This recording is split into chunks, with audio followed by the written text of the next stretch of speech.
सभी को praise the Lord, जय मसीह की। सभी को प्रेज़ द लॉर्ड, जय मसीह की। परमेश्वर की जीवित हाजिरी में आप सभी का स्वागत है।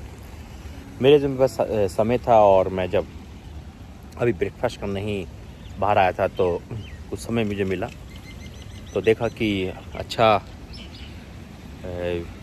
जगह है अच्छी बनाने की वीडियो, तो तुरंत परमेश्वर ने मन में डाला और फिर से एक संदेश आपको लेके सुबह सुबह। ये संदेश आप कभी भी सुन रहे हो, किसी टाइम सुन रहे हो, उसी टाइम और उसी चलन पे आप सभी का स्वागत है। इनफैक्ट परमेश्वर की जीवित हाजिरी में आप सभी का स्वागत है। आइए प्रार्थना करेंगे। धन्यवाद करते पिता परमेश्वर, मेरे बोलने में तेरा प्यारा हो, यीशु मसीह के नाम से, आमीन।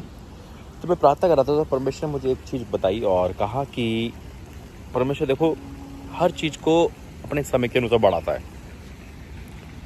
और परमेश्वर ने एक सीमा बांध रखी, एक हद बांध रखी। समुंदर बाहर नहीं आता है ना, पेड़ पौधे इतने नहीं बढ़ पाते कि वो जंगल को छोड़ के शहरों में आ जाए, है ना।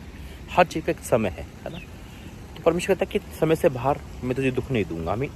दूसरा, जब मैं प्रार्थना कर रहा था तो परमेश्वर एक चीज़ बताया कि इतने सारे जानवर जंगल में है और सबका पेट भरता है। परमेश्वर सबका पेट भरता है। सुनना जरा जब हम जंगल से कोई चीज़ लेकर आते हैं तो वो हमारी जिम्मेदारी बन जाती है ना। मान लो आप जंगल से कोई पौधा लेकर आए, आपको सिंचाई करनी पड़ेगी, आपको सब कुछ करना पड़ेगा। आप जंगल में छोड़ दो, कुछ मत करो, खुदा उसकी सिंचाई करेगा।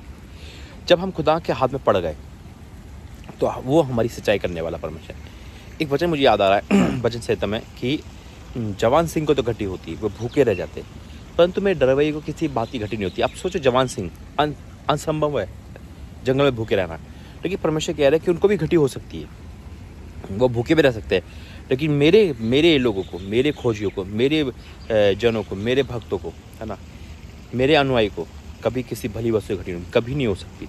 इनफैक्ट हमारे जीवन में अगर घटी है तो वो हमारे कारण है। हम विश्वास नहीं कर पा रहे, हम प्रार्थना नहीं कर पा रहे, हम वचन नहीं पढ़ पा रहे, लेकिन जबकि परमेश्वर ने ऑलरेडी वचन में लिख दिया है कि बेटा डरो मत, तुम्हारी फीस, तुम्हारा हर चीज़ का मैं करूँगा।